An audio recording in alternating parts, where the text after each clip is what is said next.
right?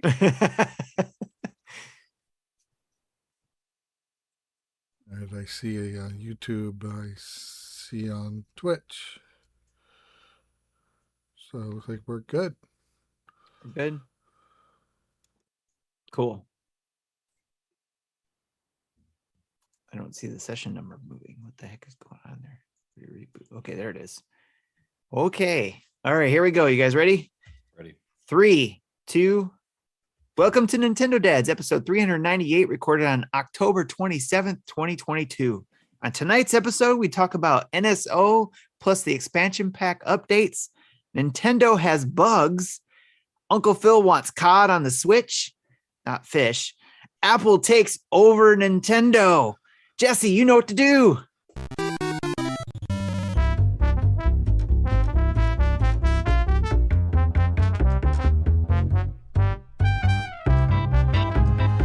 That's right, ladies and gentlemen, boys and girls, children of all ages. Welcome to Nintendo Dads, episode 398. My name is Justin Mass, and I am the host with the most today in the driver's seat of this dumpster fire that you occasionally pay for and are listening through your ear holes. And of course, I'm joined by two of the coolest guys around the internet. First, behind the soundboard, pressing the buttons, making us sound good, our technical wizard, our master of streaming, ladies and gentlemen, Mr. Jesse Walden. Wow. Okay. That was unexpected. Jesse, Right. What's going on, pal? How are you? Pretty good. I had a quick story I wanted to share about work. Okay.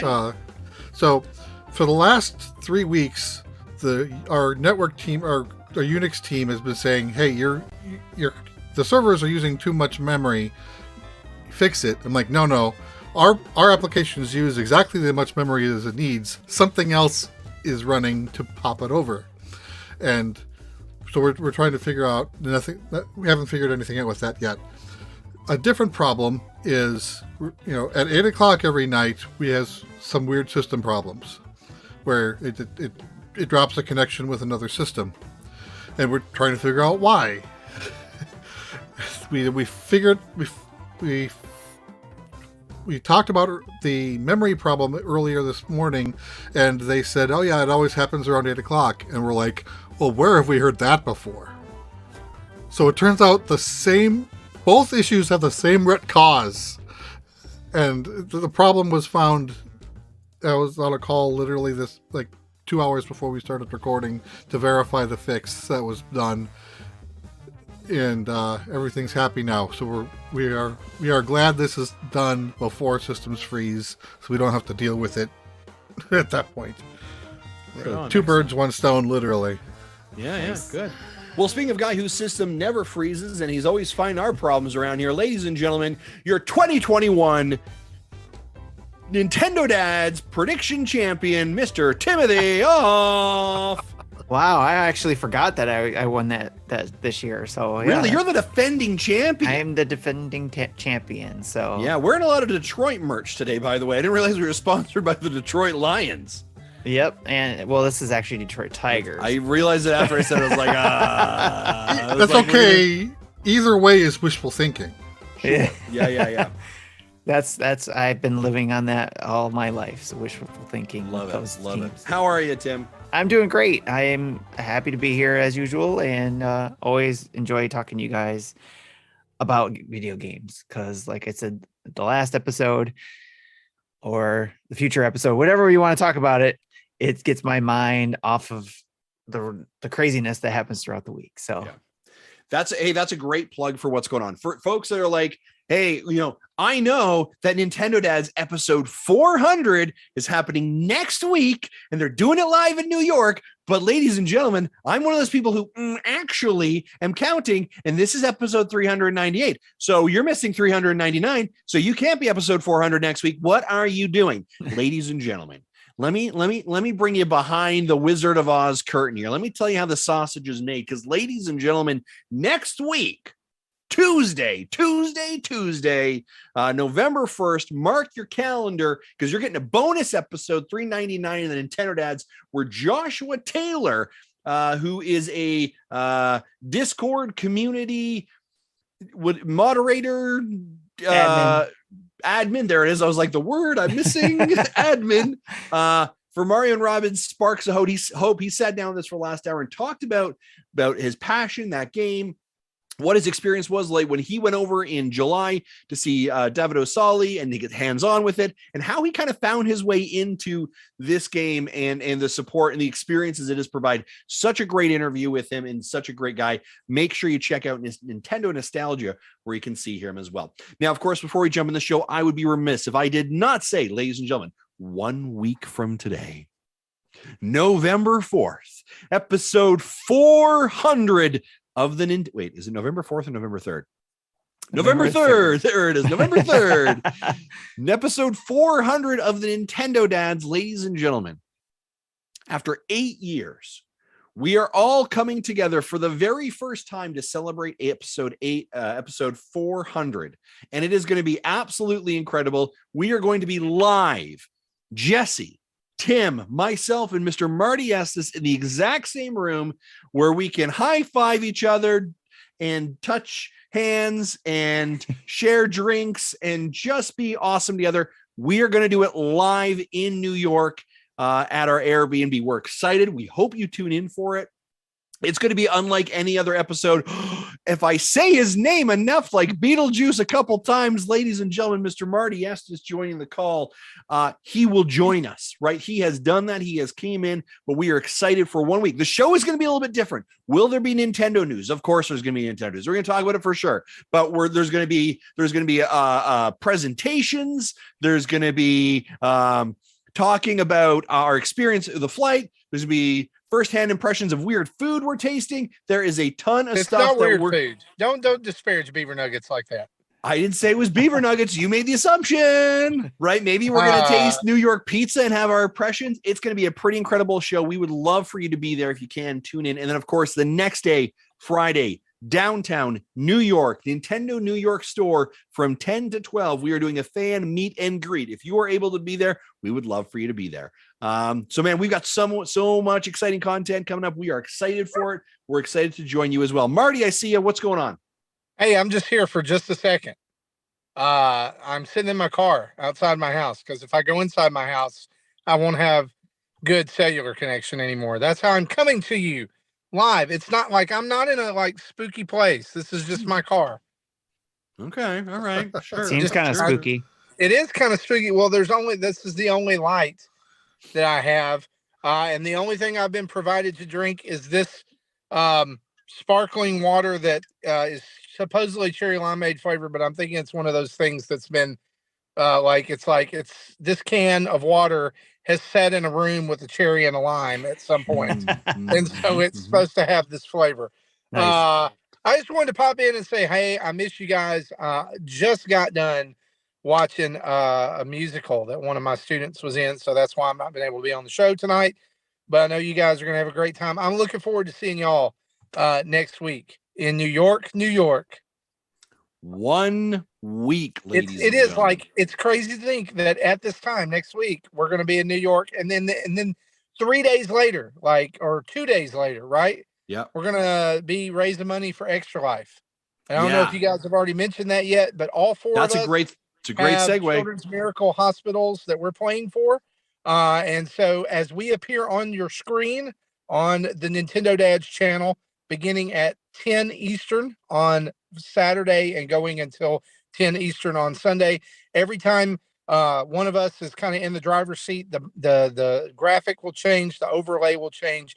It'll show how much money we've raised for our hospital. Justin, right now you are leading the pack for Team Nintendo Dads. I noticed that earlier today. Yeah, I just crossed the $500 USD mark, and I've met now the silver trophy award. Wow! I'm going to be honest. And my goal was 1,500. I'm actually wanting to push for 2,000 because I want that special keyboard. So my goal is 2,500. My son has seen the special keyboard. He can't get it with his goal, so he's hoping that people will help push me past that goal. And I would love to give him that for Christmas. Nice. And so, if I was just gonna, one of the reasons I was gonna pop in was to say hi, but the other reason was I was gonna pop in to say I've only raised $120 out of that goal so far. And so, if you are watching and you are ready to donate tonight, do it. Donate to me, donate to Tim or Jesse. Don't donate to Justin. He's already doing well. No, you can donate to Justin too, or any member of Team Nintendo Dads. There's all kinds of other guys on there as well, including my son. He's going to be going a week later than us because we'll be in New York, and then I'm going to come back and help him do his, which ironically is also the weekend that Splatfest is, which I'm super excited about. He'll probably play some of that too. But anyway, guys. And if you're looking for more of a reason, we're also giving away prizes. Right? We're giving away prizes. We're giving away. Can we talk about the prizes? Talk about them, please. Please. Okay, so guys, we have a whole box, a schwack load box of Power A products to give away, including Pixel Pals, controllers, headsets, Switch cases, all kinds of stuff. Gooder is donating 10 pairs of Gooder glasses to give away. And I believe, Justin, correct me if I'm wrong, are 5 of those sunglasses and 5 of those blue light glasses? That's 100% correct. All right. So we've got those. We're going to be giving away, for some reason, I don't know why I bought this, but we're going to do it. We're going to be giving away a 30-ounce Buc-ee's cup, like Yeti style cup that's been signed by all of us. And we also have an exclusive Nintendo Dads 400th episode print that we are going to sign and give away to one or two lucky winners as well. So you never know. There's other stuff that could be coming. Tim, what else? We got some other things there, Tim, right? We got some special things. Yeah, we have the that sounds weird. We have the couch organizer thing. Yeah, I forget what the name of it is, but there are 2 of them. The couch caddy. Yeah, and Bruce Patterson, I believe, is doing another Triforce for us as well. Yes. Handmade, metal, hand grinded, hand assembled Triforce. And Jesse, I bet you've got a flip grip still laying around over there, right? No, I think I gave away all my flip grips last year. So we have to buy another flip grip.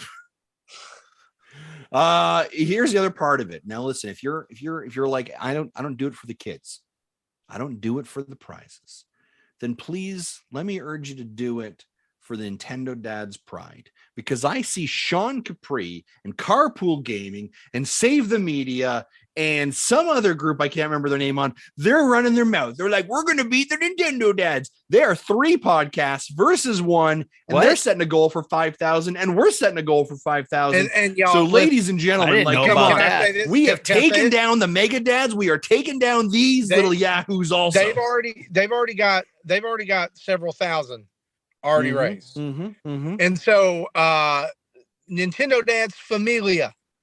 Yeah, it's time to rise up. Wow. It's time to rise up tonight. $5 donation, $10 donation. Tim, tell them where can they find our Extra Life page? Well, simply put, just go to nintendodads.org, and in the top right of our page, there's a Extra Life link there that takes them right to our team page, and you can click on any of the team members you want to donate to, or you can join our team. Spread the love around. Spread the love around, or help. You can share from that page. Help me reach my goal. I don't know. Help Isaac get an Extra Life keyboard. it definitely, like, it decreases the amount of things I have to buy for Christmas. Right. So he's not listening tonight, so he won't know. So, but anyway, I'm out of here, guys. I'm sorry for derailing the show. I can't wait to see you guys next week. I hope you have a great night and a great show. See you next time, everybody. Bye-bye. Bye, Marty. Sorry, before we go on, can we talk about the Lisp, or do you want to just move on? I don't know what was going on there. I don't know if he had some candy or something. Yeah, in his like mouth. it was definitely like I was like, it's like, and then I was like, is there a Jolly Rancher in there somewhere? Yeah, and then I was like, has Marty always had a Lisp, and I haven't heard it? Like, maybe I'm wrong. I don't know. I don't know. Maybe I didn't know. Maybe what a that dental was. surgery. I don't know. Like, he didn't say anything to us in the Discord, so I would have expected that though. Right. Ladies and gentlemen, we're only like 15 minutes in this, and of course we're off the rails. We're off the rails. That's the kind of show that we run here. We haven't even started the news yet. Yeah. Exactly. Well, we did. We haven't even started the news. I love that. But why don't we start the news? And today's, of course, the news is brought to us, well, it's by Manscaped, but we're going to talk about that later. And of course, the news is also brought to us by you, the amazing folks over at Patreon. Hey, if you want to support us, help us keep the lights on, help us do these amazing events where we get to come together, spend time with our fans, do amazing causes. It's all because of you. It's really because of the support that you provide us every single month that help us keep the lights on, keep the mics on, and keep us just making content. So if you're interested in supporting us, head over to NintendoDads.com, head over to patreon.com/NintendoDads, or head over to NintendoDads.org, where you can find our website and you can get access to all the stuff we do there as well, not only to donate potentially or to join us on Patreon. Let's jump into the news, shall we? Do we have a news bumper, Jesse?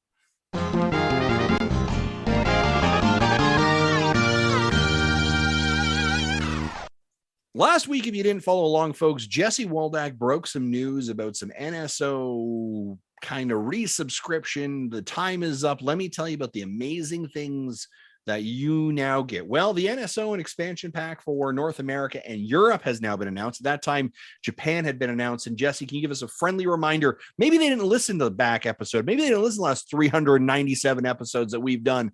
What happened last episode? And if you haven't, go start with number 1, listen to all of them, and then get this one. Okay, we'll see you in 7 months. You have 1 week. They got 1 week to do it. All right. So last week Japan announced that they will have double gold points on, I think, all eShop and purchases and DLC content. Will have a N64 icons for your little avatars for your Switch profile available, and they'll have exclusive content from the My Nintendo store that looked kind of cool, like a t-shirt. I think there was a sticker set. Yeah, and we were all like, wow, that is super cool. I so want that. I definitely think Nintendo of America is going to give us something just like that we won't moan about at all. Show me my t-shirt and coffee mug. I open up my eyes the next day, and what do we actually see? Shabam! Jesse, what does Nintendo of America and Nintendo of Europe actually give us that we 100% probably don't want and feels like it's lazy? Go ahead, I'm listening. I'll start with the European subscribers who will have access to the Nintendo 64 icons that I mentioned, and double the gold points on all eShop and DLC purchases. And they can earn double the gold points when purchasing a Nintendo Switch from the My Nintendo store from November 1st through January 31st. That's something I didn't even know you could do. Maybe that's a European only thing. But you can't do that in North America. They don't have that. Okay. North American subscribers will have access to the N64 icons and double gold points on select eShop and DLC purchases. So not even everything, like everyone else is getting. Sorry, Jesse, is that it? Because surely that can't be it, because that sounds like a real sucky list of stuff that you get. Yeah, that's it. Really? Okay. No t-shirts, awesome. No coffee mugs, no stickers. Yeah. Thank you, Nintendo. We really appreciate you putting in all that effort. Thank you, Nintendo of America. Thank you, Nintendo of America. Well, not even Europe gets them either. Europe doesn't get those either. That's just, right. Japan like, only. Come on. Really? Like, this is super lazy. Like, let me give you some new logos and some bonus coin on certain things. I've talked about this before. This is laziness when you talk about subscriptions, right? When we talk about value of subscriptions, and I don't want to harp on Game Pass, but I will. Game Pass makes an argument every single month why you should be paying for them. Nintendo has a hard time arguing why you should pay for them once a year, right? If you do the yearly model. And I'm sorry, but like digital icons, not enough at all to really add value and move that needle forward. Tim, what do you think of this? I fell asleep when you guys were talking about that. So, that's fair. I'm sorry. What did you say? No, this is very frustrating because it used to be, I don't know. It seemed like Europe always had more things whenever it came to pre-order type stuff, or Japan always had the extra things because Nintendo's in Japan. So, but Nintendo of America used to be okay at this stuff. I don't know what's going on, especially with this latest team of executives and people there. Just they seem to not be connecting again with people. Like we were starting to see, like it seemed like they were connecting with a few things where they weren't, but more and more, man, there's just that connection is lost. And I don't understand why. Yeah, it seems ridiculous. And I'm Right? speaking again, mainly here in North America, because that's what we like to do is we like to whine when we don't get our way. For sure. It's easier. It's 100% easier, right? It would be a less entertaining show if I was like, and I love these ideas. These are great. Thank These you are for so double great. points. Thank And you. the logos are amazing. I This will is use okay. them all. Well, Tell me more. This is if we did fantastic. that, we would be the Nintendo Power Podcast. Right. Oh, Oh. shots fired. Shots fired by Jesse Waldack. I love the energy today. Let's keep it up. All right. So let's move on. Not happy about that, Nintendo. Hey, me to you. Look at me. Do better. Do better. And people, You know what? if you're now like, that this you mentioned isn't that, now that you mentioned that, Justin, I think Nintendo needs a dad talk. You haven't done one of those in a while, and I think you need to have a I don't know dad if I have talk. the energy for the Not dad talk. now. Listen now. up, Nintendo. Oh, Are you no. paying attention? Because I'm going to talk to you. Let's come on in. You having a rough time right now? You look a little lost. You look a little confused. Are you okay? Are the other video game companies picking on you? Yeah, tough day, hey? Listen, you're all right. You're special. I understand that. And sometimes, even though you're special, we need to just be real honest and have a real talk. Here's my real talk. Your NSO value, it's kind of shit. All right? I just need you to do a little bit better. I need you to try a little bit harder in NSO. I know it's for the big boys, but I need you just to show us that you can do a little bit better. All right, buddy? Hey, go out there and get him. All right, you go get him, champ. There we go. There's my dad talk pep talk. Do I have that scripted already? Because that sounded pretty good. Thanks. I was like, I didn't really know where I was going to go. I was just hoping I was going to find my way out of it. You had to get in that dad mode, and just I have did that drop talk. into that little, like, the one camera. Does someone also want to clip that and maybe put that on our YouTube shorts or something like that? Because I think that might work great. All right, let's talk more about Nintendo disappointing me. Nintendo, listen, I'm not a developer. I'm just an idiot in front of a microphone that plays video games and is incredibly loud at times. But Nintendo, as of late, so I don't know QA process, but Nintendo has actually had to pull another update back due to errors. So Nintendo actually pulled the Rainmaker mode from the Anarchy Battle in Splatoon 3 due to a bug.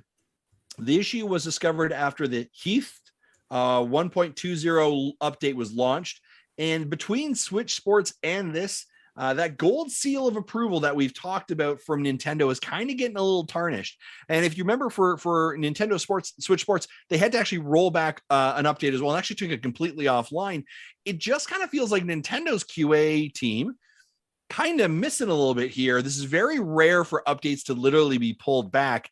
Jesse and Tim, listen, I know nothing of technology, right? I'm pretty much an idiot in front of a microphone, but you guys both work in tech areas that have QAs, that have rollout and patches, not video game industry related, but is there some correlation here? How does this happen?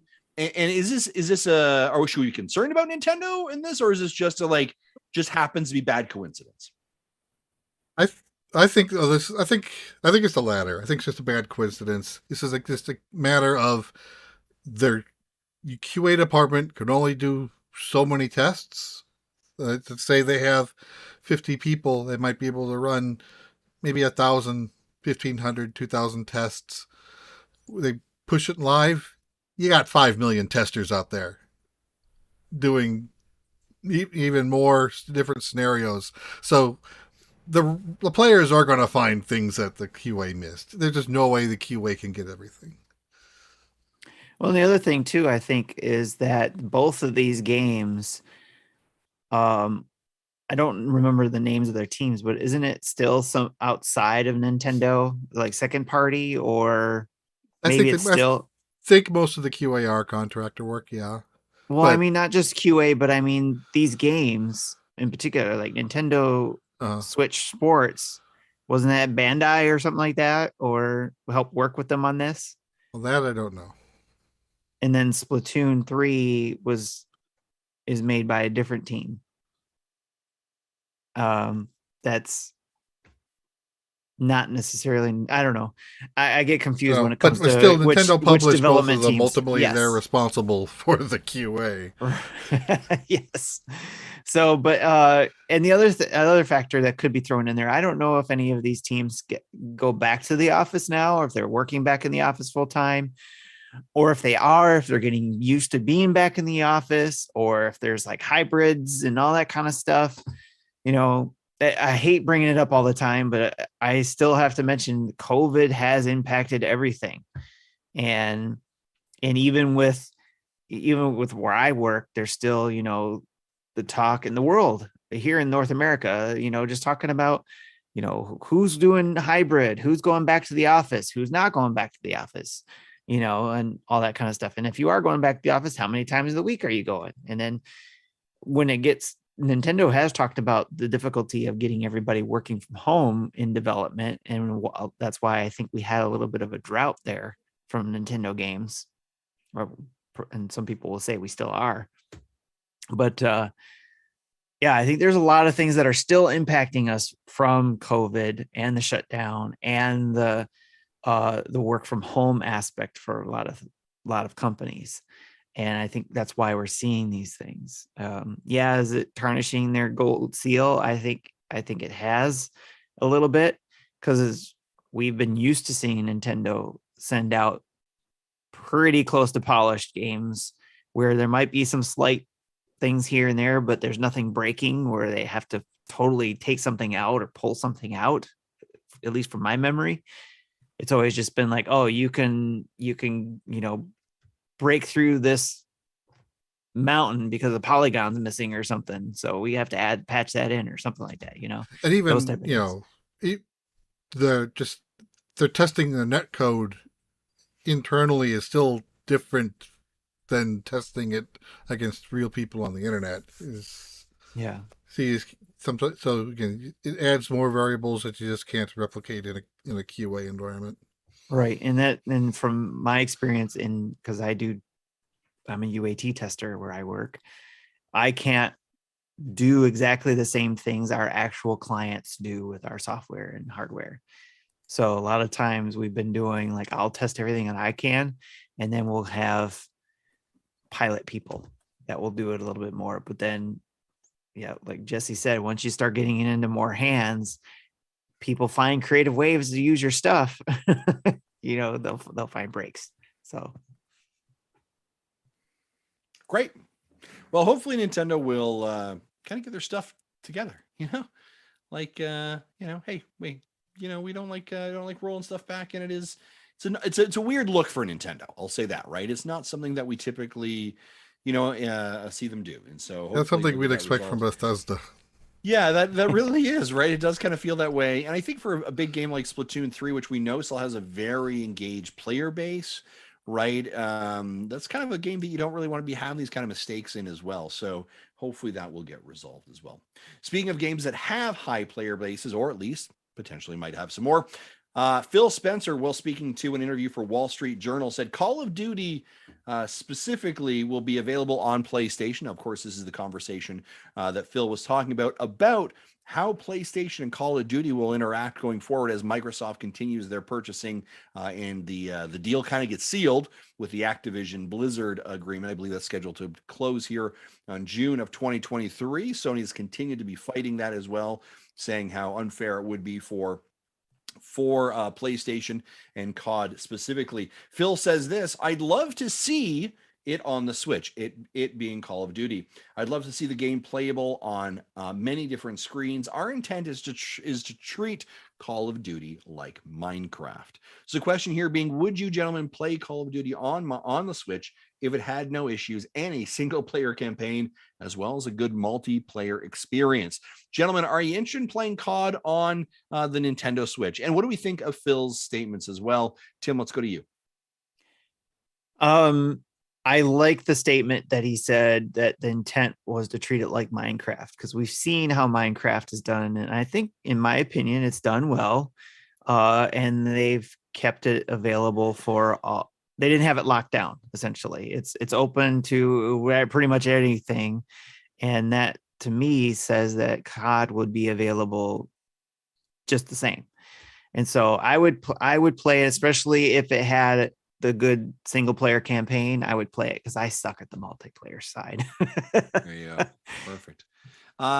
Perfect. Going to our number one resident COD fan. He's clicking heads every single day, dropping big fitty bombs and just destroying any lobbies he steps into. He's destroying the sweats. He sometimes has the sweats. Ladies and gentlemen, Mr. Jesse Waldack, our COD expert player. Jesse, you're heading into COD on the Switch. What are you doing with it? I don't know where that came from, but yes. Yeah, my son probably will play it if he can get peeled away from Valorant, because that's currently his game du jour, game de week. I'm going to be honest with you. I'm excited to play Valorant as well when it comes out soon. Yeah, but yeah, I will be happy for those who are happy for COD. I will not be touching it. I've tried it. I can't play games like that, and you know that. Yeah, of course I do. Of course I do. It's why you are not the head clicking COD player here. But I think they also, sorry, one other thought here is I think they have to be consistent for at least 3 years with it if they do bring it to Switch, not just bring it to Switch. It didn't sell well, so we're not going to bring it anymore. Yeah, I think it has to be consistent, and maybe it's not Switch, maybe it is Switch 2 or whatever the next thing is.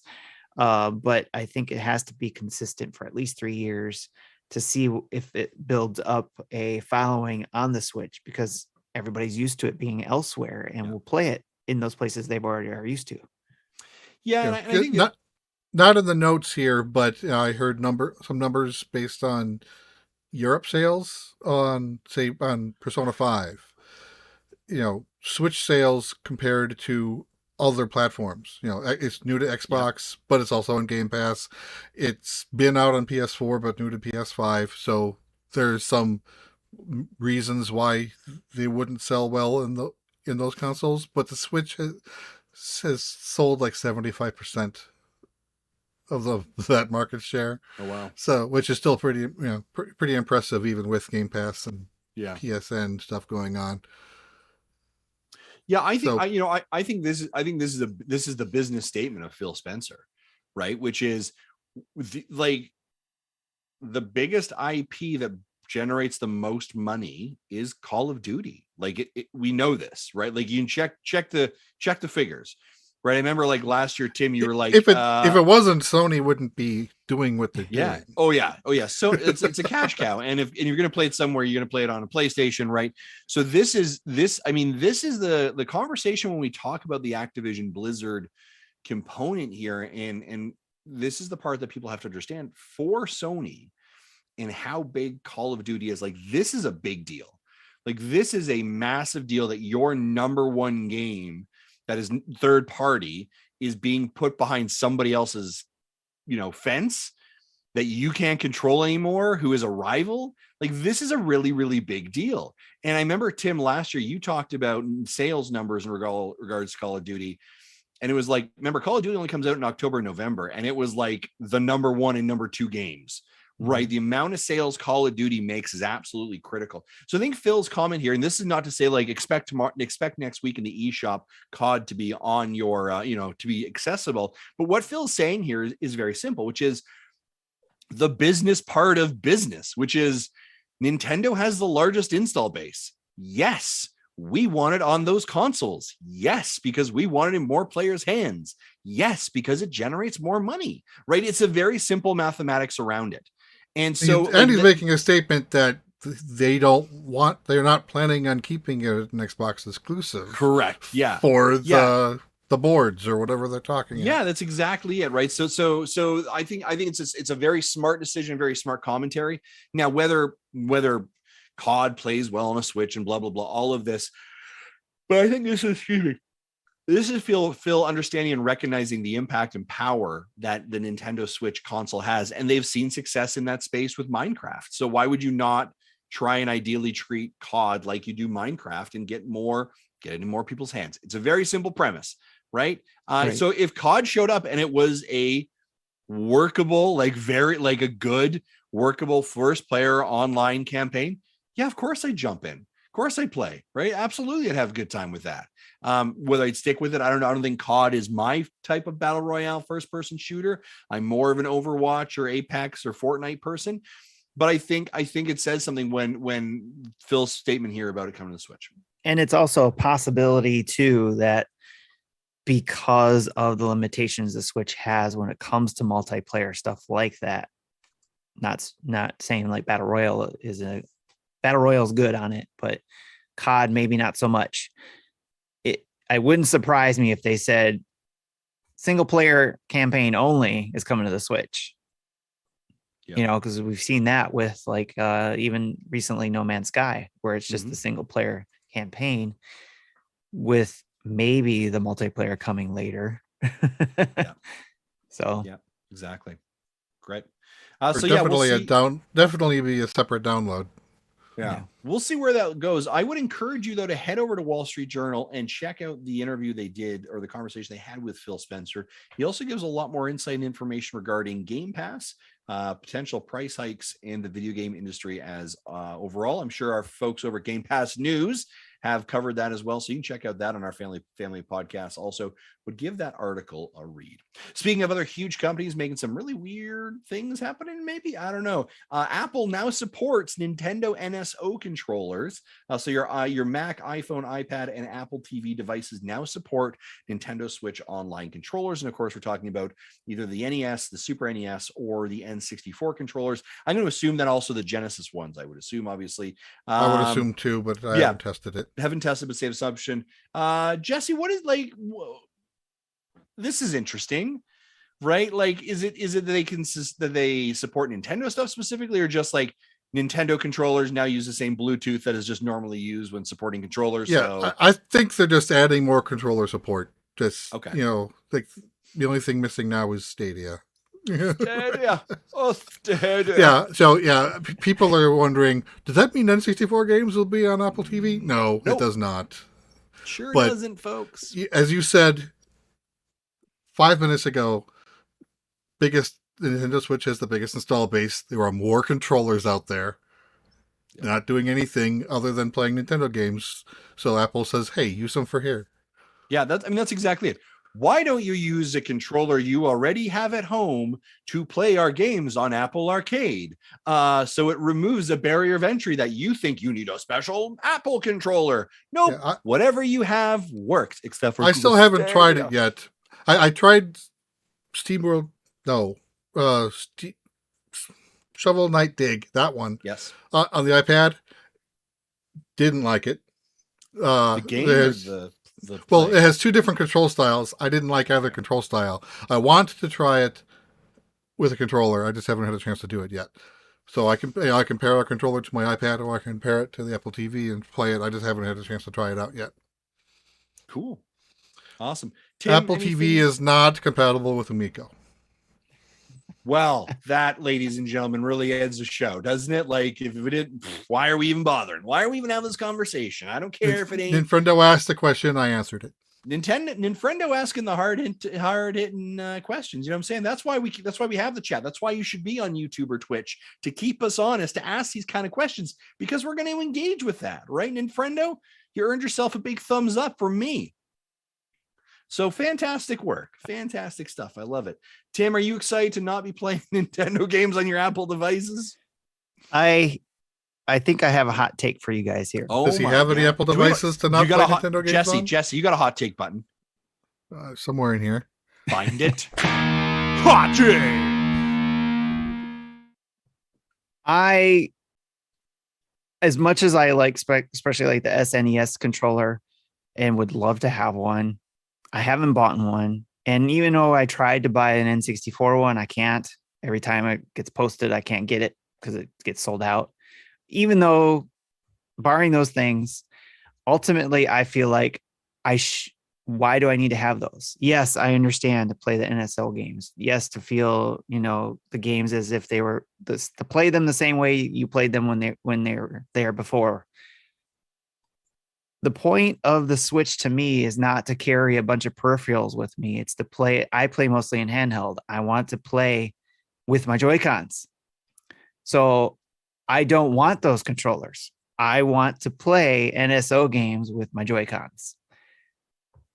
And I think that should be, Nintendo is not doing well with making those games play as well in most cases with Joy-Cons. You kind of have to be able to play it, or maybe not. I don't know. Maybe it's because people are used to, muscle memory and play with the old controllers and prefer the older controllers because of the feel there. But for me, it's like, if I'm going to go back and play GoldenEye when that eventually goes there, I don't want to play with the N64 controller. Give me a way to play it with my Joy-Cons and have fun with it that way.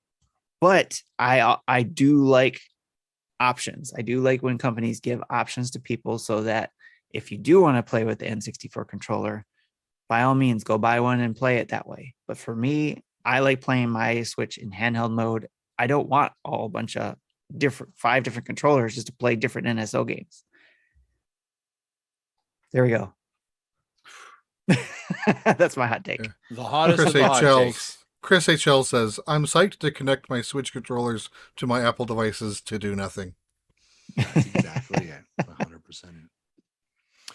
All right, folks. With that take, going back to the Apple TV thing, I don't care. It's like, great. Okay. So they connect. I just don't care. I'll just use my Joy-Con, I guess, to connect to the Apple device. Yeah. I've got Apple Arcade. I've got an Apple TV. I've got like literally the box sitting on my by my TV. Right. So, and we use our Apple TV fairly frequently. And like, I look at it and I'm like, yeah, I could just like connect my Xbox controller and play Shovel Knight Dig for free or playing games. I'm like, I don't know why. That seems like a lot of work. Well, I literally have 3 Apple TVs in this room. Yeah. That's crazy. Your life. You just hawking Apple TVs. What are you selling them in the back of your van? Well, no. Well, like when I live stream Pokemon games, right? I use 2 of them to get my 2 phones into OBS. You do some fancy stuff. Yeah, the magic of AirPlay. You know what I'm saying? The magic of AirPlay. Yep. All right, folks, we're moving on to a couple more items here. Some game releases to be aware of. NSO trial starting yesterday through to November 1st. North America NSO subscribers can download and try the full. What is this game? What? Obakiadoro. Yeah, at no cost. So it's 3 humans versus 1 human. Humans use lantern attacks to keep this. Okay, listen, if you're interested in this, just go over and look on the eShop. Come on. I wrote that out just so we can explain what the game is. Use lanterns attacks to keep the monsters away. Monsters use their skills like glide and track to catch the humans. It's essentially a game of cat and mouse that can be played on a single system, local, wireless, or up to 4 players. Currently, it's 50% off for $9.99 in USD if you have the NSO. There we go. But I thought it sounded cool because it's kind of like the so cool. Do you have a gameplay on this thing? Do you have like a first look on this thing yet? I can. You should. Listen, you made me read that. You wrote that. You're excited about it. I better see a first look up tomorrow morning, sir. Touche. I got another one in the pipeline, so you're gonna have to wait, sir. Do you? I'll be talking about it when we get to it. Okay, what are you playing? Because we've literally got a backload of code. So if you're not playing some, I'm gonna throw it at you.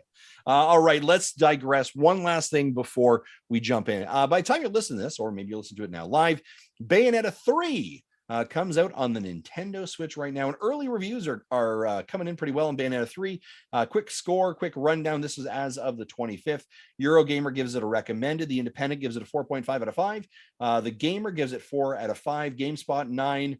Press Start 9. Game Informer is an 8.25, giving it currently a Metacritic score of 89 and an Open Critic score of 90. So overall, the reception on Bayonetta 3, despite the controversy for voice actors that have occurred, has been fairly positive for it as well. We'll obviously have some of our impressions and thoughts next week. I believe, Tim, you're going to be covering Bayonetta for our team. Is that correct? Sure. Not covering it for our team. Did I read a Discord wrong? I thought you were getting it. I thought you had a pre-order. I did, but I didn't. But yes, I am covering it. Yes, we got it covered. We're good. Got it. I was like, right? No, am I wrong? We'll talk. Post show. If not, ladies and gentlemen, watch for Justin Masson's coverage. Somebody will be covering Bayonetta it. 3, and Somebody I'll will be tell you what I covering it. think about it. Somebody will be covering it. Somebody will cover it. All right, folks. So that is our news. Jesse, you're not a Bayonetta fan. You're not interested. No, I think I rented the first Bayonetta on PS3 and didn't get far. And my history with Platinum Games is well documented. Yeah. And I think that's the game that kind of triggered it. That like they want me to do this to trigger Rich Time, and I can't do this. Yeah, that's fair. That's fair. So yeah, more Bayonetta coverage coming up. We're excited to see what people think of it. I have heard that it is stretching the Switch a little bit beyond what it should be. But other than that, it is still a fun time. Folks, that is our news today. We're going to jump into an ad from our good folks over at Manscaped. Hey, folks, today's episode is brought to you by Manscaped. Ooh, spooky, spooky music. Oh, ooh, thank you, Tim. Thank you for cueing some Foley work. Ooh, that is spooky. Nice job, Jesse. Mike Myers sure is scary, but the last thing you need is to be hairy. With this Halloween, lucky our friends over at Manscaped has launched their 4th generation performance package to make sure your pumpkins get the ultimate carving experience on this spooky day. Turn your bit-sized treat into a king-size candy and join the 6 million men worldwide who trust Manscaped by going over to manscaped.com for 20% off and free shipping with the code NINDADS, NINDADS. That's NINDADS. At 20% off and free shipping. Make the right call this spooky season. It's trick or trim. Big thanks to Manscaped for their continued support of the show. Nice job, guys. I was impressed with that. It was good stuff. Do I tell him or should I not tell him? No, just keep it going. It's okay. Okay. Tell me what. Go Where ahead, that Justin. music came from? Is No, Doki don't ruin Doki it. Don't ruin it. Literature Cup? Just No. go. Just go with it, Justin. Don't worry about it. Just go with it. Just keep going. I don't trust either of you, but I like the cut of your jib. All right. Hey, let's head over to Tim. Tim, you've got a let's discuss community spotlight, guest spotlight question that you want to talk about. What do you got for us? Let's discuss. Let's discuss.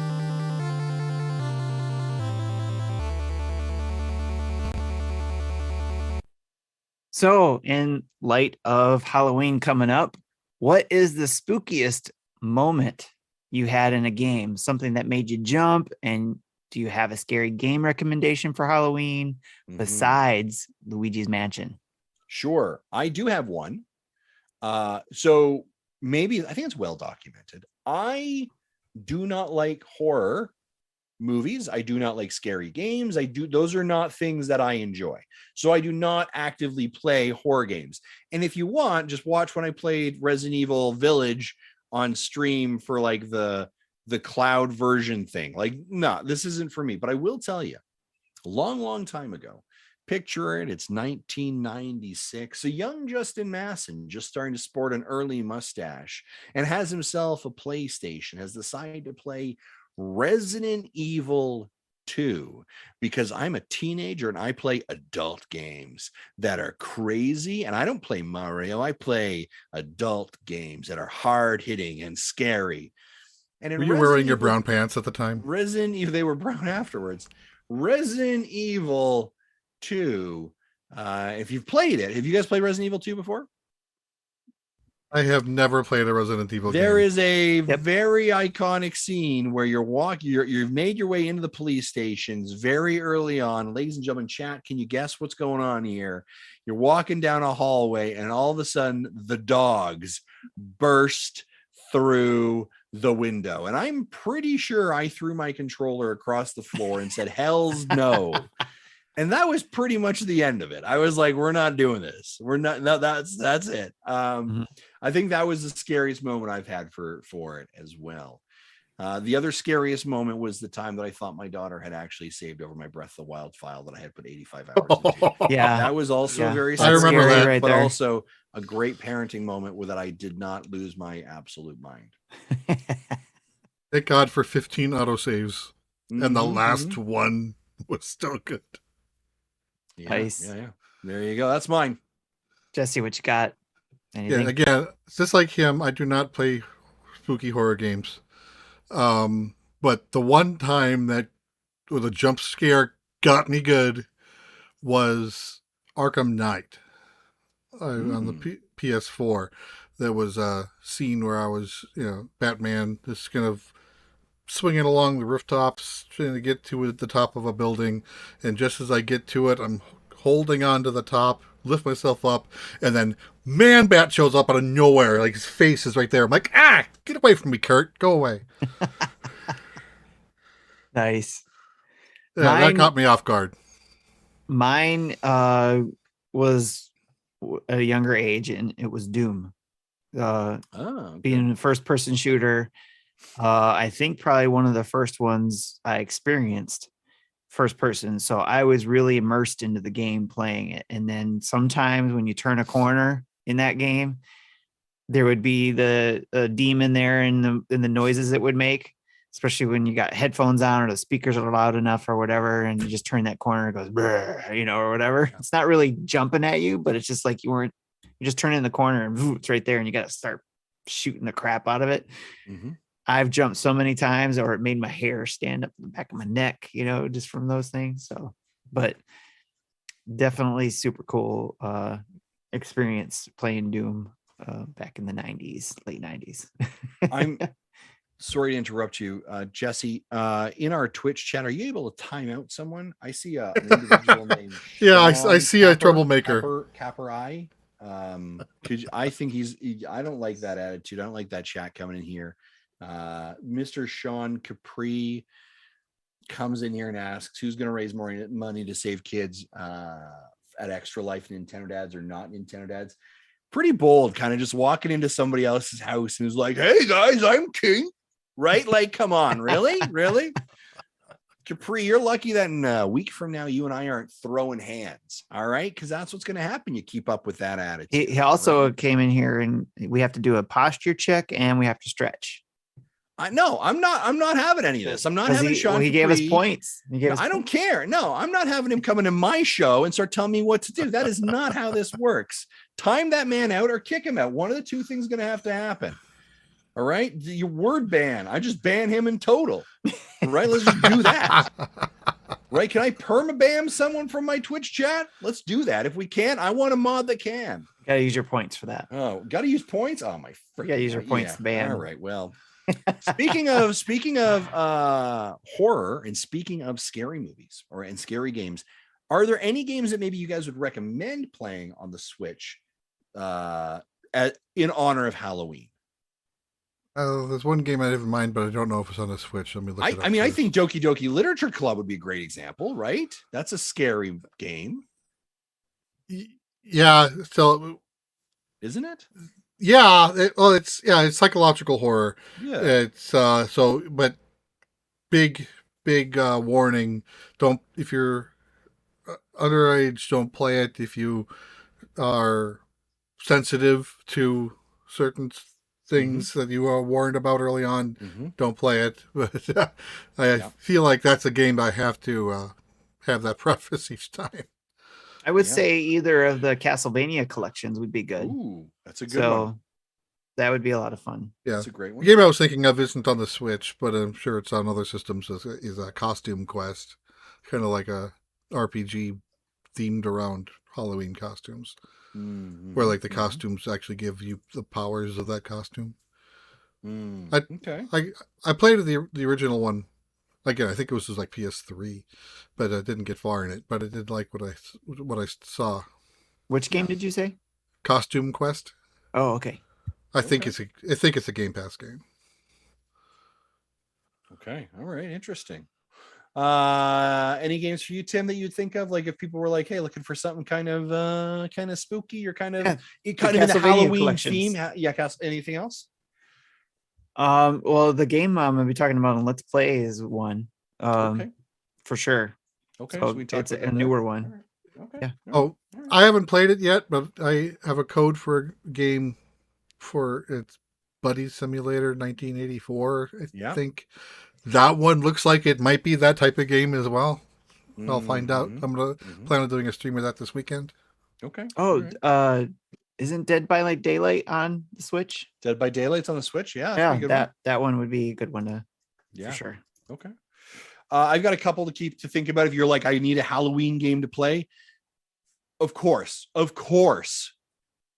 Luigi's Mansion 3, right? Of course, Luigi's Mansion 3. You can't say that. I said it. It's an amazing game. And No, it's perfect Halloween no, game. you can't say Luigi's Mansion. Everybody goes. I'm telling you, if Luigi's someone's like, oh, I need to go play a game, it's a good family-friendly game to play with your kids on Halloween. Now, when they go to bed, maybe you want to play some other games. I'll give you one. Pumpkin Jack. Pumpkin Jack is a Halloween specific game. It's a platformer. It is a ton of fun. You should check out Halloween Jack. And if they're smart, Halloween Jack goes on sale every time around Halloween to get more people to do it. But Halloween Jack is a lot of fun. The other one, when I think of spooky games with spooky atmosphere, that kind of makes my heart rate raise. That kind of gets me, if I'm putting on my headphones and kind of sealed in here, BioShock. Oh yeah. Right. That has got a lot of atmospheric kind of sounds, kind of gets you a little creepy. Right. So I would say BioShock would be another one to consider of as well. I just looked at the price for Pumpkin Jack. Normally is $30. It is 60% off, $12. Great game to play. A lot of fun as well. We do have a Let's Play if you're looking at that as well. House of the Dead, brought up by Ninfrendo. That's a great one as well. That is fantastic. Yes. Looks like Sean might be jumping out. Hey, Sean, thanks for popping in. We do appreciate it. Hey, we will see you next week. We're excited to be there and for our team to absolutely destroy yours, right? Yeah. And the fact that you need 3 teams to try and beat us is absolutely ridiculous, but it's okay. I understand when you're joined forces. When you're this intimidating, like you're the Voltron of podcasts trying to come together to defeat the one and ultimate podcast, which is us. We've destroyed the NINDADS year after year after year. We have absolutely no problem destroying your team as well, all for the sake of the children. All right, folks. For the children. For the children. What else do we got? Capri says the Mega Who. Yeah. Well, that's like, oof, shots fired. Shots fired. Let's talk about some events. Tim, what do we got going on?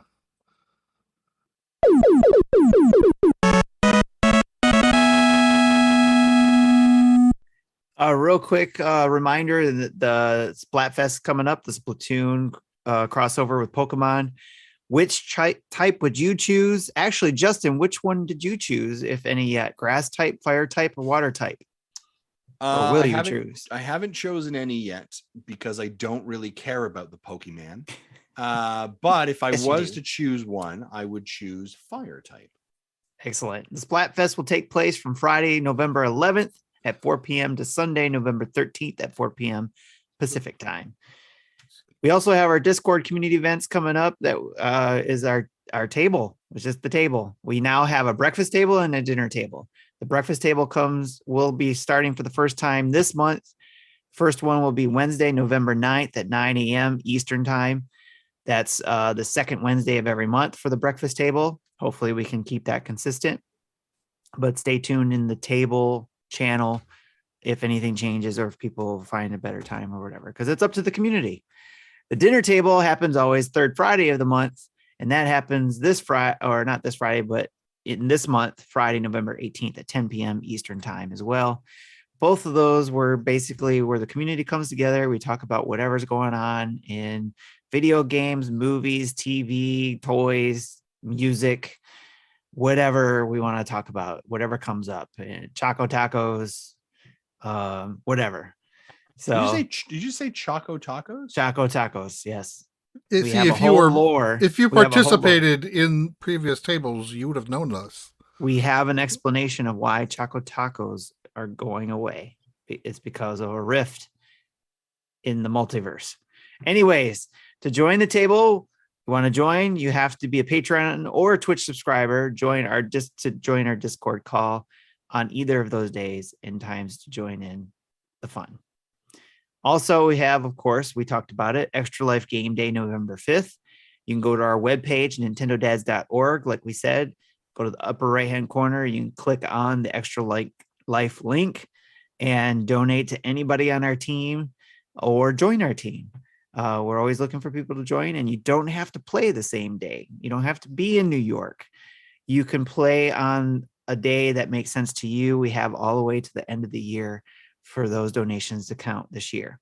So remember, you can go to nintendodads.org, In the upper hand corner, click on Extra Life to participate any way you feel you can.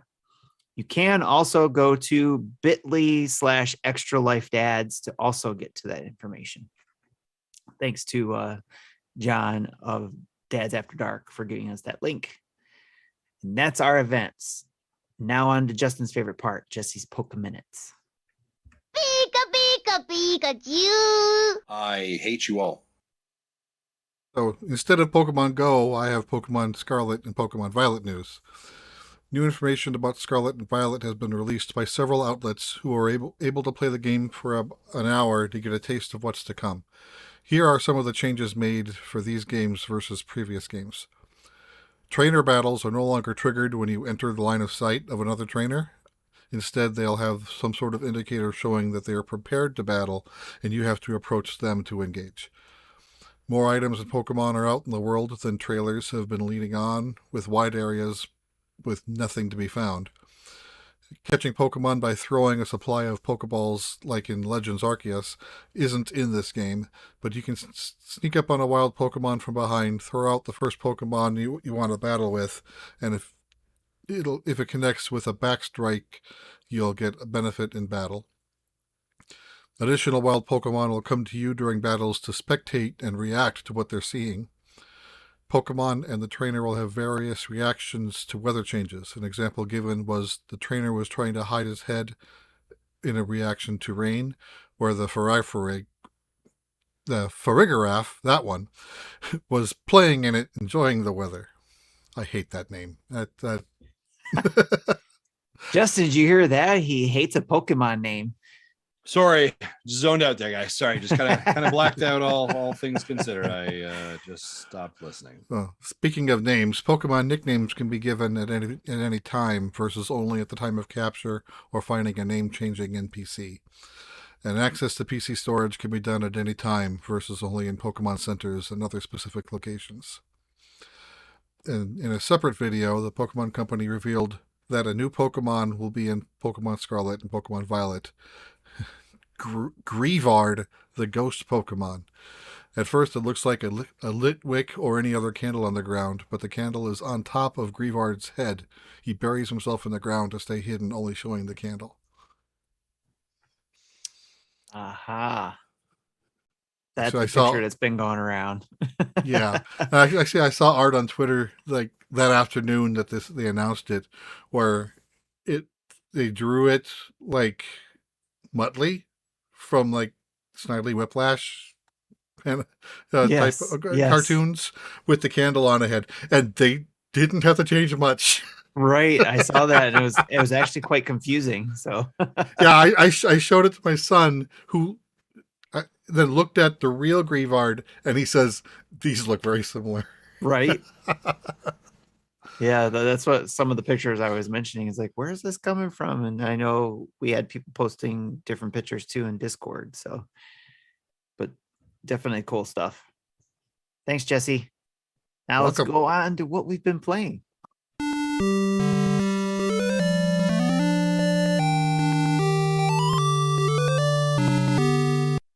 Justin, what are you playing right now? Oh my gosh, sorry. You were in a Pokemon minute, so it felt like forever. You know, like it really felt like a lot more than a minute there. Pokemon minute is never a minute. Never a minute. I'm playing some Mario and Rabbids Sparks of Hope, and I am having a great time with it. We just had a great conversation with Josh Taylor about it as well, but I'm loving it. It's fantastic. Love the art style. It's great fun. Love the challenges with it. A lot of accessibility, which I was actually kind of shocked at as I dug more into it. There's a lot of like, oh, this is too hard, change this. So you want invincibility, you want this. You want to make it easier. So they've really made it really approachable, which I think if you're talking about family friendly, I think is fantastic. So I'm really, really enjoying my time with it. I'll give you the dialogue and the voice acting kind of like, okay, let's move on here. But the actual fundamental game mechanics is great. It's definitely got that Ubisoft kind of quest mode, which is here's your main thing. Here's the flag for it. Here's the 12 side quests that you can go find as well. But I think they do a really great job with it. And I'm super engaged and I'm really enjoying it. The other game I'm playing a lot of, following up from last week as well, is Overwatch 2. I'm on level, I think, 42 now of my battle pass. So I'm continuing to truck through that. And right now they're having a Halloween theme event in Overwatch. They have done it typically as well. It's the return of Wrath of the Bride or something like that. It's a 14-day event. So you can jump into that if you want to. It's a ton of fun. I see you both laughing, which makes me think something happened in the Twitch chat. I'm going to have to yell at somebody. Let's see here. Let's see. Justin needs us as he can.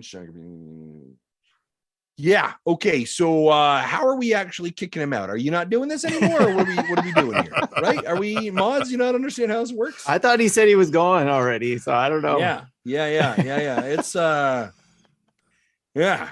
Set. See, now you know why. I hate Sean Capri so much some days. I both love him and hate him, and I'm excited to see him. You can't stop me. So those are the games I've been playing. It is interesting. I was kind of thinking about it recently. I don't have a lot as I look into the rest of the year that have me super excited. I think like you have peaks and valleys and seasons. I don't think there's a lot left that I'm super excited about. We've got a couple of games on the horizon. Next week we've got From Space, which looks like I think it's gonna be a great game for us to play actually at Extra Life. It looks like a great couch co-op 4-player chaos. So I'm really excited for that. And then It Takes Two is coming out that week as well. So I'm excited for that. Then that's kind of it. Sifu, I'm sort of interested in, but I'm really concerned about what we've seen. So I don't know if I'm really interested in it. Yeah. And I'm going to say this right now. Hey, Outer Worlds. What's going on over? You okay? Yeah. You got anything over there you want to say? No. It's been like 2 years. Hey. Okay. I want to ask the same thing about Sports Story. Yeah. So that is That's it. That's it for me. Nice. And I think that was a question we had before too. What was what we were looking forward to playing, Really, or was on our list for the rest of the year? I didn't read ahead. No, I'm not in here, but I mean previous episodes that you may Okay. not have been on. So that's good that you answered that. So. I assume that when I'm not on, quality doesn't exist, so I just come here and answer Nope, these things. we just What's fly that? by the seat of our pants. I appreciate all of you. I also, by the way, if you're a big Ghostbusters fan, completely other side of this. Ghostbusters is the theme right now for Fall Guys. There's suits and stuff in there. Oh yeah. That almost made me go back to Fall Guys because I haven't for 4 months. So there's something to be said about that. And also, okay, hold on a second. I usually don't address him. Sean Capri, Chicken Wiggle is not coming out in 2022. Shut your mouth. All right. And it's also Hatch Tales now, not Chicken Wiggle. And by the way, and for those of you that don't know, check out our 2022 predictions. Justin's prediction was Hatch Tales will not come out in 2022. Ladies and gentlemen, I might be winning next year's prediction champion because of that, because I don't think it's going to happen. And watch we get news. Yeah. December 1st. We're giving away a copy of Ghostbusters game if anyone donates to our page. That's nice. It's great, Sean. It's great. You know what we're giving away? We're giving away some here's what okay, hold on. Hold on, chat. You think you're about to walk over to Sean Capri's page and donate? Here's what we're doing. We're giving away some controllers, all right, some PDP stuff. If you donate right now to the Nintendo Dads page, all right, or in the next 12 hours, we're going to send you the PDP controller and case. Shabam, that happens. Do it right now. Seriously, pull your car over and donate. All right, it's got to be, do that, all right? Come in here and start throwing stuff at me. All Get right, out Justin, of here, Sean Capri. Put yourself on mute now so you don't say any words that we have to bleep. Again. All right, Jesse, what have you been playing? All right, so I've also been playing a little bit of Sparks of Hope. I'm little disappointed in it, in the fact that I finished like the main story, or I beat the main boss of the first area, and I want to clean up the first that area before moving on to the next, but what's available to me is beyond my level, so it kind of is kicking me out to the next area, and then will want me to come back later. So kind of not liking that. but that's what the game wants me to do, so that's what I got to do. But I haven't put much time into that yet because most of my time has been continuing Dragon Quest Builders 2. I started that game. I wasn't planning on getting sunk into it again, and I got sunk into it again. So when I played it the first time, I said, like the first area took me like 30 hours. It didn't take me that long this time, but if that was the entire game, I would have been satisfied. So I just started the second area now. So I don't remember how many areas there are in the game, but I like the loop. And one thing I did start this afternoon to prepare for next week is I played. I booted up Magic the Gathering Arena because Tim and I have signed up for the Magic the Gathering tournament that's going to happen in next weekend. So I wanted to remind myself of what the rules are. So the game starts off with like 5 tutorial battles that are almost impossible to lose. I think if you make a bad decision, they kind of say you should do this instead. Right. So yeah. And then once you get through the first 5, then the next section has challenges where you pick a color of deck and you play that deck with 5 other opponents. I started off with the white deck, and I'm having a hard time with the third of 5. I've played it like 3 times so far and lost all of them. So I'll probably move on to a different color and see, just to get more games in. But I'm liking that, remembering how to play. There's still a lot of the aspects I still have to relearn. Like, I don't even know how many cards I start with because the game deals them for me, and I haven't kept track of that. So I'm sure that there'll be 7 things I have to fine tune, and once I you get start there. with 7. Okay. So that's what I've been playing. Nice. You just reminded me. I need to probably brush up on some of my Magic the Gathering skills too. But I've been playing 2 games. One, there's a video up for it, and the other one, there will be a video up for it soon. And then another one, apparently, that I'll have to do that's going to be on deck. So, anyways, Pinball Wizard is one that I played. We got a review code for that early before it launched on the 27th.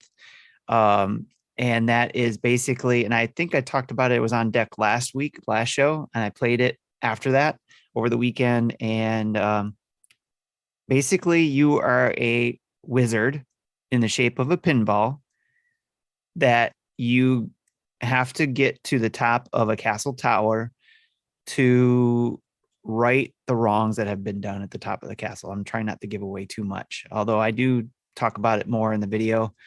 But basically, you have to get up there, defeat the monster at the top, set things right. To get to the top, you have to go to each floor. There are 21 floors in the tower, and each floor represents a pinball table, essentially. Not necessarily rectangular, they're round floors, but there are things in each floor that are interactive with the Pinball Wizard that either you destroy monsters, or you turn on and off switches and if you turn on and off, you turn on certain ones, you get more loot, essentially. You collect coins, you collect experience points, and you collect health and energy throughout each of these boards to help get you through the 21 levels. So I had a blast. I could not stop playing it. I got through all 21 levels and beat the game. So yes, does it sound quick? It was, but there's lots of other things to do. Like, one is you can keep going through each level. Like, I didn't do one run and got to 21 floors. I died several times. But as you die, you collect, you're collecting your experience points and money to be able to build up your skills so that you can get better as a pinball wizard and go back and try to defeat this tower. Like when a you go back, roguelite? when you go back, that's what I thought at first. But when you go back, you can go back. You don't have to start from the very beginning. So maybe rogue light. Because you die, you go back, but you can go back to the floor you died on. Roguish with checkpoints. Yes. You can go to any floor that you've defeated, essentially. Okay. Or the last floor you died on, up to the last floor you died on.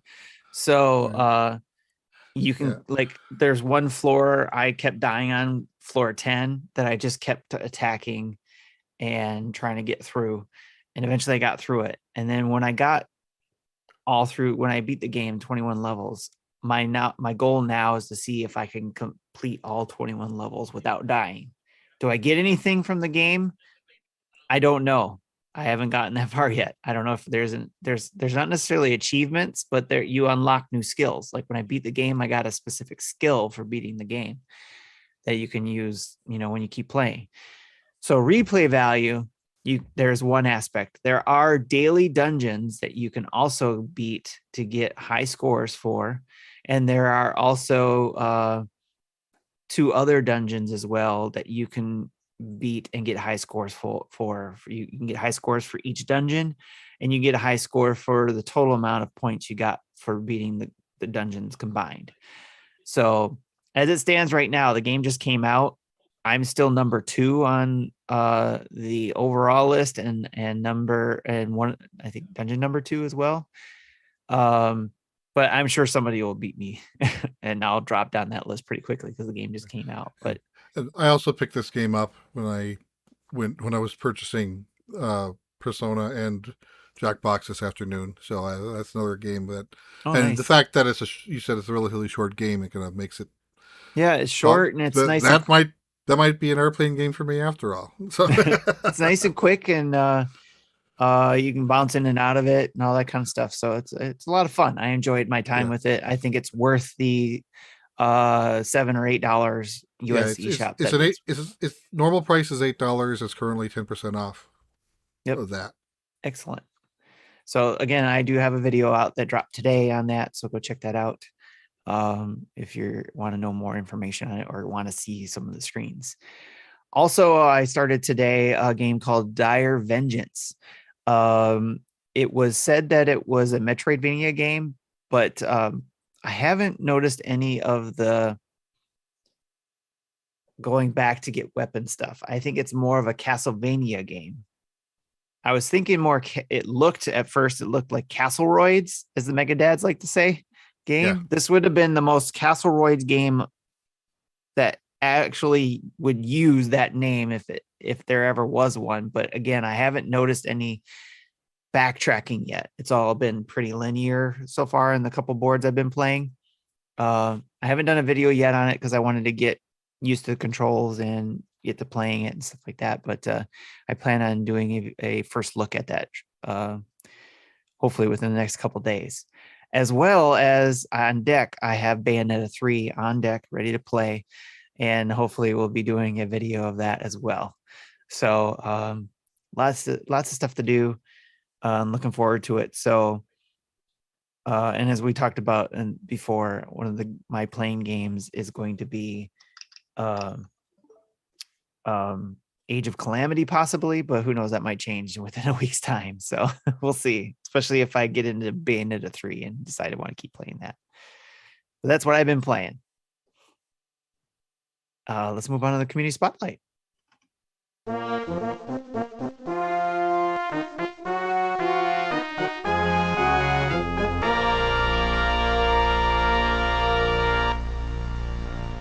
Justin, just to let you know, Sean Capri he's still there, just to let you know.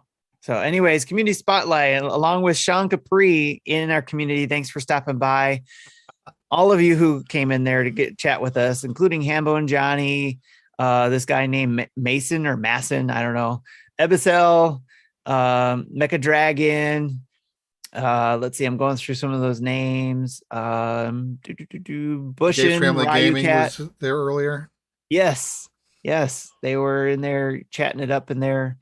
Thank you all for always coming by and stopping by. Chris HL, I love seeing all these names in here. We're actually up to 10 viewers. Thank you all for stopping by and coming in here and chat with us. So if I missed your name, I apologize, but thank you so much for coming in and chatting with us in either Twitch or Facebook or YouTube.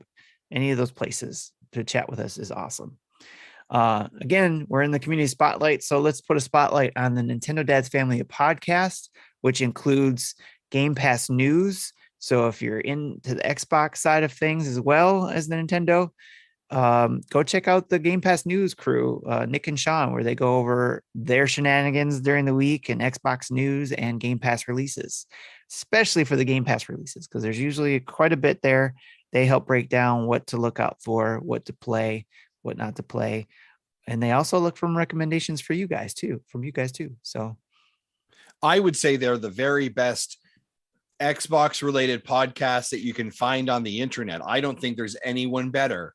If you were to go subscribe to Xbox podcast, I think you should subscribe to Game Pass News, not a show called Xbox Drive, because it's no good. Their hosts are not very good at all. They're not good people either. You should subscribe to Game Pass News.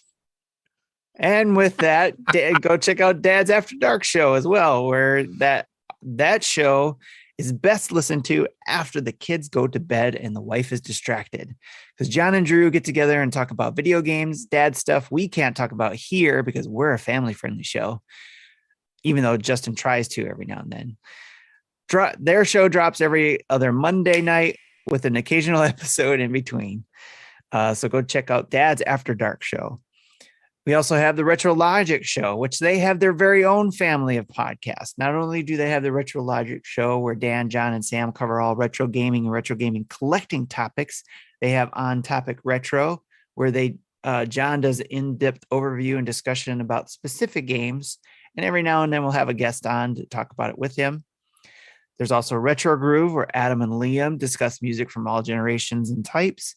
And now they have their new a podcast called Film Logic, where our very own Eston and Mike talk about the latest podcast, the films and podcasts form. And I've been a guest on there. In fact, actually, I'm going to be a permanent guest, believe it or not, doing Film Logic stuff. And their shows launch every other week. So if you want to talk about films, come listen to those and chat with Film Logic in the Retro Logic Discord. All right. So as I mentioned, go to nintendodads.org to see all of the Nintendo Dads family of podcasts, Spotify feeds, or to your favorite podcast app and subscribe. You can also find all of them on Twitter, Twitch, or YouTube. Please give them all a follow. And if you have a podcasting app that does reviews, give them a review, because again, that always helps them show up in a lot of people's searches. Also to mention, our communities, our family podcasts do contests. Dad's After Dark show does monthly mayhem. They're currently doing Halloween mayhem, which runs into November 1st, where you can submit a Halloween themed photo, video, or written story. And you can submit those entries via Twitter or Discord. Again, that's on Twitter. That's at NDads After Dark. And use the hashtag Halloween Mayhem. And you can submit up to 2 submissions. What do you get? First place is $15, and then they draw for second place, which you'll get $10 in eShop credit in both of those cases. They also have their bounty board, so you have to listen to their show to get their most recent bounties. But I also think every now and then they'll be kind and update their bounty board channel to let us know what's going on, what bounties haven't been met yet. So you can win cash or eShop money there, I should say, not cash, but eShop money there as well. So go keep an eye on their Twitter. They usually keep tabs and that kind of stuff there as well. Going back to Game Pass News, they have their achievement hunters, and recently they dropped their Persona 5 Royale achievement hunters there, Jesse, in case you're interested. They basically play Persona 5 Royale, rack up some gamer score, submit your screenshot to them on Twitter or Nintendo Dad's Discord, where they have their own section. 1 entry per 5 gamer scores, and you could win $15 Xbox card credit. So lots of prizes to be had here. But I'm planning on playing it on the Switch, not on the Xbox. So. Oh, dang. All right. Though I think the game is on because Game that Pass is on that is Xbox. because that is the superior gaming console, not Xbox. All right, we got 2 questions from our Discord. First one comes from Brad. Max Power asks, do you think Mario movie will have any live action, non-animated segments? The reason why is I think it might be based on how some of the voice actors resemble the characters they are voicing, especially Jack Black and Bowser. What do you guys think? Do you think there'll be a live action segment? It won't surprise me, but I hope not. Like Mario is Chris Pratt. It goes down, falls into the toilet or something, and comes out a pipe. And he's Mario. Yeah, that sounds reasonable. Yeah. Though I have someone pointed it out, and I can't unsee it, and I agree that that the smirk Bowser gives does look like Jack Black's smirk. Yes. Oh, for sure it does. Yeah. For sure. Yes. I agree. And I'm with you, Jesse. I wouldn't be surprised if there was something like a live action. Yeah, Maybe it's something like that was kind of a twist ending with Lego Movie. Yeah. Yep. Spoilers. Didn't see that one coming. Well, 4 or 5 year old movie. Spoilers. I don't care. All right, great question, Brad. I'm not gonna give spoilers to Black Adam, but Lego Movie, that's all fine. right. Fair enough. Mike Berger asks, it's been reported that EA will no longer sell physical copies of games in Germany, Austria, Switzerland, and Scandinavia. They'll only sell digital copies. How long before you see EA bringing this policy to North America, and how do you think this will influence a company like Nintendo moving forward? Business Justin, this question sounds like a good one for you to start off with, sir. Yeah, I don't think Nintendo is ever going to go all digital. That doesn't, I think, make sense for them. So I don't think that they will. I think the industry wants us to continue to go all digital, and you will continue to see that used, right? There's no doubt about that. But I don't think that this is a decision that will end up driving enough adoption to be able to kind of adopt that as a standard idea. How long do you think it'll take to see EA incorporate it, say, not just North America, but across the board, where they just go all digital? Do you think they'll do that? Or do you think this is just like I think it's tests. I think it's select regions. Yeah, I think start. Think with Nintendo games, it's been about a 50-50 split, physical digital, with Xbox and PlayStation. The people who actually buy the games, I think that percentage of digital is less, at least in North America.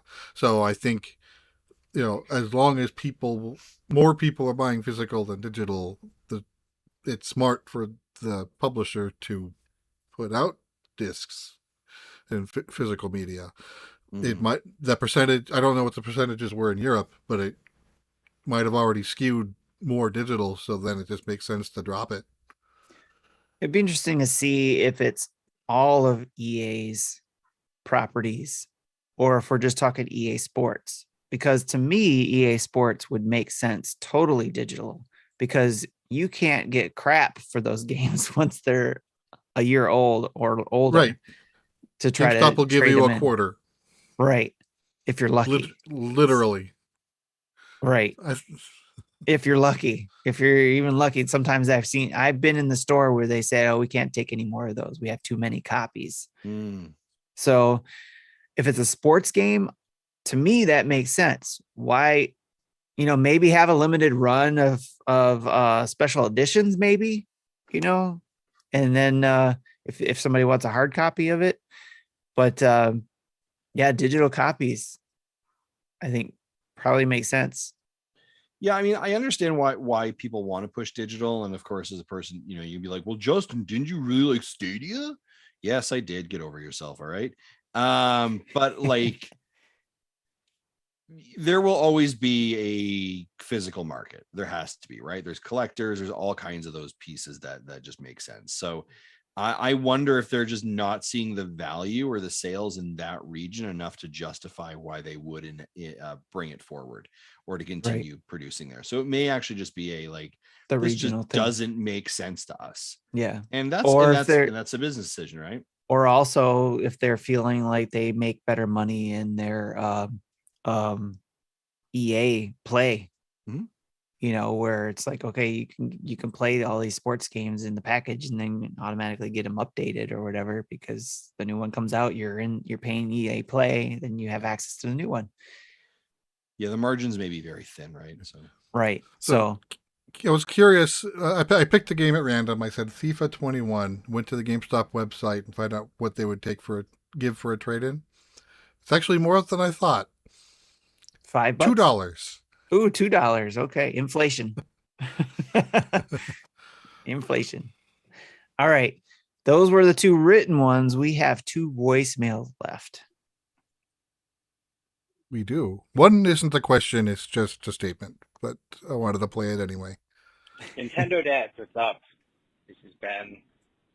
Nuke the Bridge in the Discord. Longtime listener, actually appeared in an episode back in October of 2016.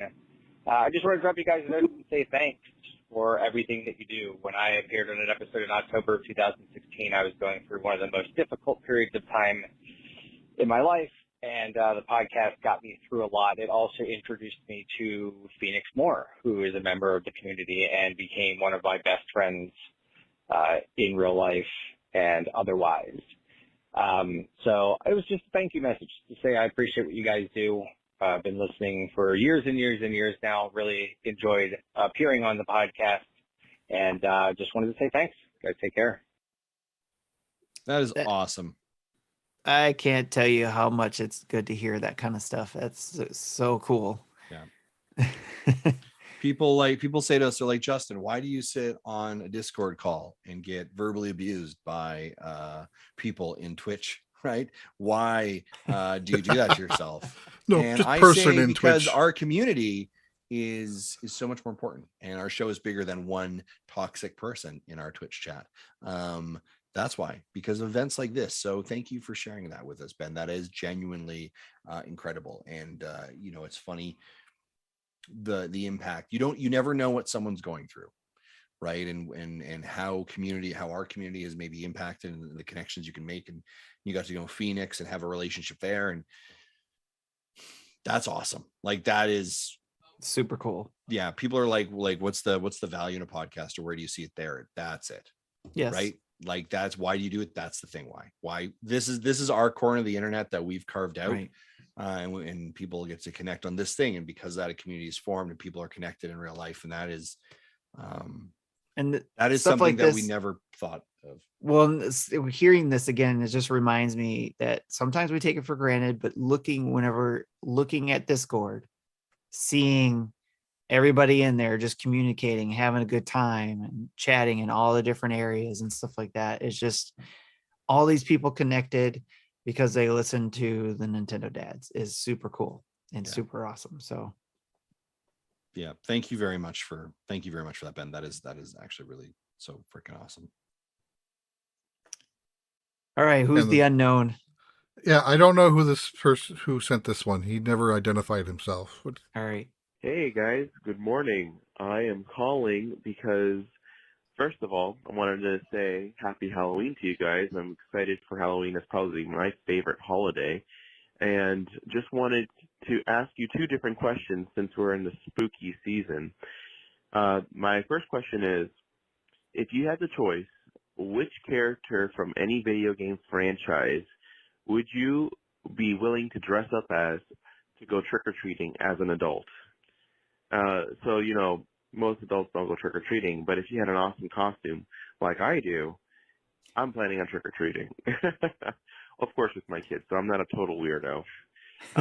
My costume, I'm going to be a rogue Pokemon professor, so I'm going to have, a belt clip full of Pokeballs. I got my science lab with all the Pokemon patches. I got an eye patch. I got some Torub scientist jeans. It's going to look good. I'm super excited. So I want to hear what you guys are going to dress up as if you had the opportunity. Last question is, when you were a kid, which game gave you nightmares after playing it? My game was Doom. I didn't know what that game was when I was a little kid, and I played with my friend Mike, and we were next door neighbors, and he said, "Oh, this game is really awesome. You should play it."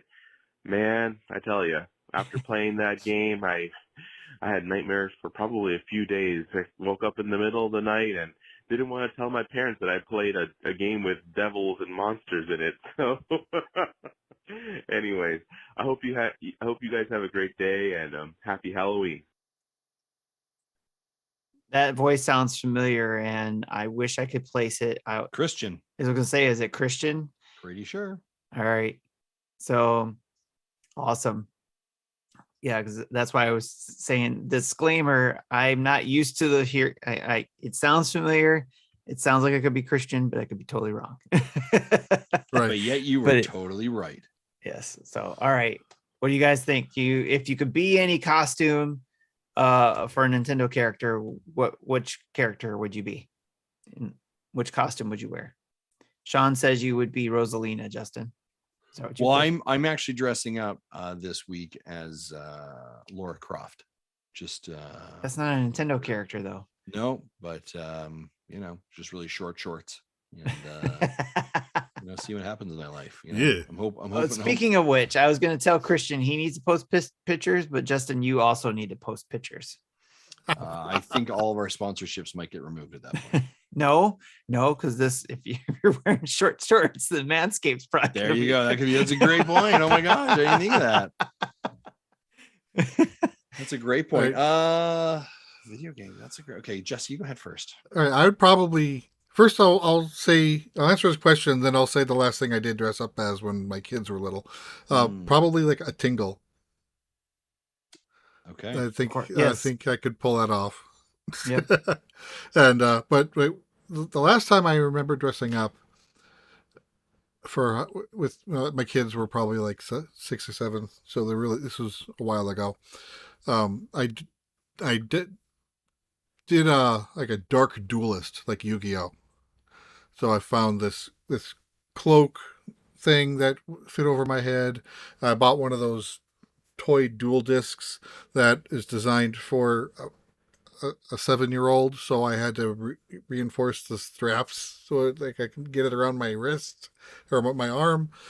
But it worked, and I like how it turned out. Nice. Yeah, and then my son, and I think for the last 2 years, has dressed up as Joker from Persona. Nice. Very cool. I don't know if he's planning on that again this year or not. I should ask him. I'm going to dress up as Sean Capri because we're dressing up as characters from Nintendo Drive, right? So, sorry, the what? The Nintendo Drive. Sorry, what? Or maybe because I got a beard, I can go as Seth. I just need to add extensions. You know, someone who's actually respectable. Ho ho ho. So, yeah, I could go with the obvious one where, it's the characters we used to have for the Nintendo Dads. I could be Captain Toad, put on the backpack, put on some, safari outfit, and then put a big old mushroom hat on, be Captain Toad. But then I thought of, it'd be cool if I got into, a Samus suit. That'd be pretty cool. Mm-hmm. I mean, I don't look as hot as Samus, but I could. You never know if I'm underneath the zero suit or armor. Not doing the zero suit, doing the armor. Doing the armor. No zero, no skin tight zero suit, please. All right. So, Justin, did you think of something? I didn't think of something. No, I did not. But I will tell you that when my kids were younger, we used to do themed dress ups. So one year I dressed up as the Cat in the Hat, and they came as thing 1 and thing 2. Nice. That's cute. Another year we did Minions, and I dressed up as Groot, and they went as Minions. And then one year we dressed up as Mario and Princess Peach and Daisy, and we did that as well. So we used to do themed costumes together, and that was really I could see you as a good Mario. I can see And who's now gonna they win. now they don't really. They're at an age they don't really want to hang out Yeah. with me. Just dad take me to the Halloween party, Right. and that's okay. So I guess waxing poetic, I would encourage you. If you have Wait about children 3 or to- 4 years. As my friend will drop me off. Yeah. Yeah. So All right. So did you guys have a game that scared you enough to have a nightmare?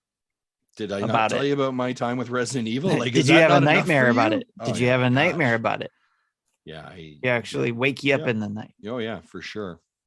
I don't remember, to be honest. So I don't I mean, think I did, because when I was a kid, we were talking about NES era or pre-NES, and there really wasn't any spooky games of Spooky that games. type yet. the horrors of how the game looked, maybe, but Monster Party. I had a nightmare about ET. the You know what? 2600 ET game. did freak me out. Oh, okay. I was just talking about the actual Oh, the movie, I'm sure the probably movie scared when a they lot were of kids. when they were like dissecting ET, like that bothered me a lot, actually. Oh yeah. Yeah. Yeah, I could see that. There's a I'm a lot of sens- I'm a sensitive soul. yeah. There's a lot of that in the 80s where it's like, oh, maybe the kids shouldn't watch these kind of movies. Freddy Krueger gave me a lot of nightmares as a kid too. Oh, Freddy, I've loved the Nightmare on Elm Street movies. We were talking about that in Film Logic, actually. All right. Well, that's the community spotlight on our community's questions and our family podcasts. That's it, gentlemen. Anything else to say before we close out the show? No. I will say this just as we're looking at the chat here. We do appreciate every single person who joins our Twitch chat, our YouTube chat. We have a bit of fun in here. I don't really hate Sean Capri most days. So really thank you so much for being here. We do appreciate everyone. We just love it. We just love engaging the chat. I'll say it again, folks. We're so excited for next week, episode 400, all to be together. That's gonna be a really special show. If you're able to, carve out time to come watch, we're going to be doing our best. We're really hoping the internet there in the place that we're at is strong enough that we can do a live show. If not, it'll be VOD the next day on demand. But really hoping if you're able to come together and chat with us, we'd love that. It's going to be a really open forum, lots of fun, lots of conversation. Friday morning, if you're in New York, 10 to 12, we're going to be down there at the Nintendo New York store doing a fan meet and greet. I can also confirm the Nintendo pals are going to be there as well. They're going to be joining us. It kills me to say it. I think Sean Capri might be there as well with some of his McDonald's before. Woo! He was going to McDonald's with Sean beforehand. I think they're negotiating a deal where Sean is stealing Tim from Nintendo Dads, and they're doing something together. Doesn't matter. My feelings aren't hurt. Why would they? Shut up. You're insensitive. You feel bad. We're gonna do McDonald's Dads, right? Doesn't matter. Yeah, well, that's great. That's gonna be a real good show. I wish you best of luck there. And then, of course, ladies and gentlemen, Extra Life 2022. We're ribbing each other. We're giving each other a hard time, but genuinely, if you can, support Extra Life 2022. If it's not us and it's not Sean and his team, any other team, those are funds that go to really critical places. Children's Miracle Network hospitals are so important. As a dad, I've had a child who's spent some time in one. They're important places to be for parents at some of the hardest times in their life. So we're obviously ribbing each other, having a good time. But please, if you can, if you have some spare funds and able to donate, we would greatly appreciate that. Watch us live. Watch us be Yahoos together on the first time. We're going to play a lot of couch games together. Again, all four dads in the first time ever in the same place. That seems chaotic, but includes some of our amazing content creator friends like the Nintendo pals, like Sean Capri, like PSVG, Save the Media, a bunch of these other folks, the Snack Network, some of our favorite content creators and friends that we have created content with for over the last 8 years are going to be there.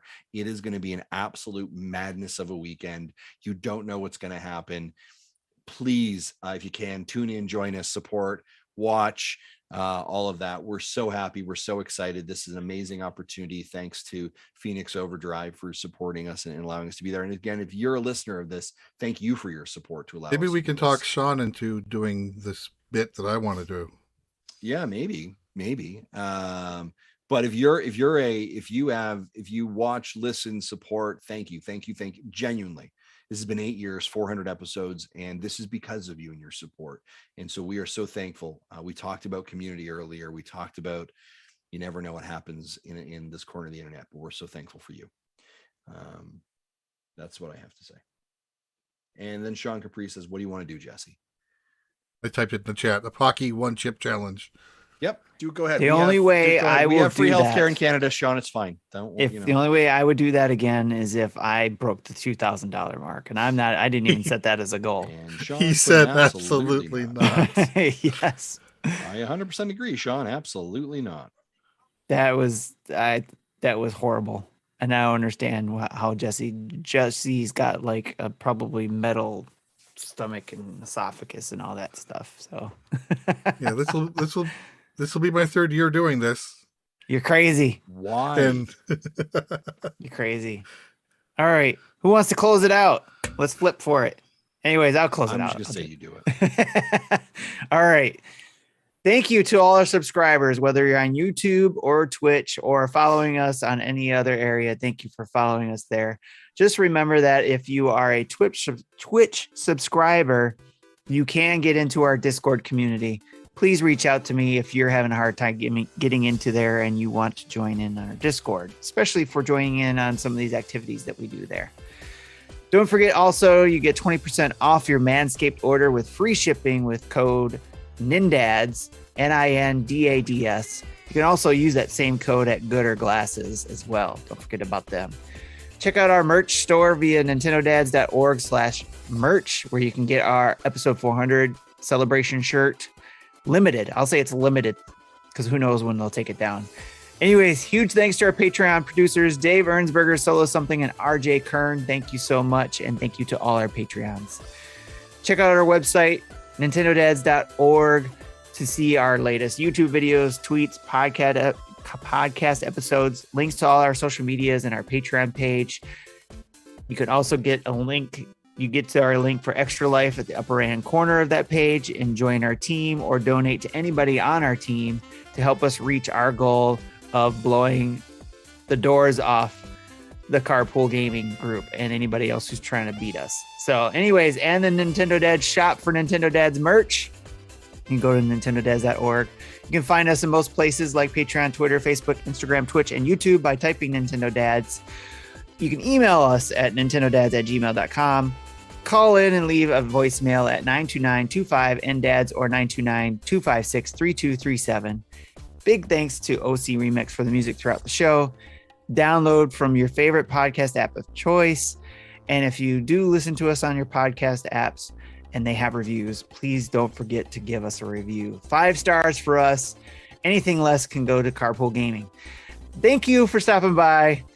For me, for Justin, for Jesse, and Marty, who's out having a good time. We'll check you later. Bye-bye. Bye-bye.